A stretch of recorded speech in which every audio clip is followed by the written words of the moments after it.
Godavari house Gayatri Nagar నుంచి వచ్చామండి. ఆయన ఇదే జాబ్ చేసేటప్పుడు స్తంభంపై నుంచి పడిపోయారు, బ్యాక్ దెబ్బ తగిలింది. దాని మూలంగా ఫిట్స్ వస్తుంది. ఇంతకుముందు 2-3 సార్లు కూడా సిజెన్సెస్ తరఫున అడ్మిట్ అయింది.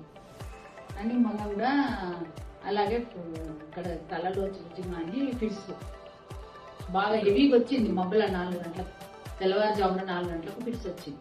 అయితే కిమ్స్కి వెళ్ళాం. కిమ్స్కి వెళ్తే వాళ్ళు ఎమర్జెన్సీలో ట్రీట్మెంట్ చేశారు. కానీ బెడ్స్ లేవన్నారు. ఎంత బతికిలాడినా ఎంత ప్రాధాన్యపడ్డా కానీ లేవని అంటే, సరే ఇక్కడ ఉంది మరి మాకు చేతిలో, మేము రిటైర్ పర్సన్ కదా, చేతిలో మనీ అవైలబుల్ లేవు, అందుకనే ఇది ఉంది హాస్పిటల్ అని మాకు అంటే మాకు కొంచెం అదుపు దగ్గరలో ఉంటుంది అనేసి దీంట్లో అడ్మిట్ అయ్యాము. అంటే ట్రీట్మెంట్ బాగా జరిగింది. హాస్పిటల్ వచ్చినాక కూడా 2 times మళ్ళీ వచ్చింది. 4:30కి ఒకసారి, ఈవినింగ్ 6 o'clock ఒకసారి ఫిక్స్ వచ్చింది. సిటీ స్కాన్ చేశారు, MRI చేశారు. కానీ ఆయనకు కొంచెం స్ట్రెస్ మూలాన వచ్చిందని, ఫిట్స్ వస్తుందని ఇదైంది. 2 days ఐసీలో ఉంచారు. 2 days 3 days రూమ్ లో షిఫ్ట్ చేశారు. పర్వాలేదు, ఇప్పుడు ట్రీట్మెంట్ బాగా జరిగింది. మాకు చాలా బాగున్నది, మాకు నచ్చింది.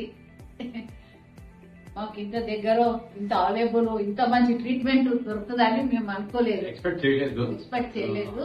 చాలా బాగుంది. మాకు మా వారి లేదు అని లేకుండా అన్ని ఉన్నాయి ఫెసిలిటీస్ బాగా చేశారు. మా వారు బాగా అయ్యారు. డాక్టర్ చెప్పినట్టు మళ్ళీ ఫాలో అవుతాం, మెడిసిన్స్ వాడతాం.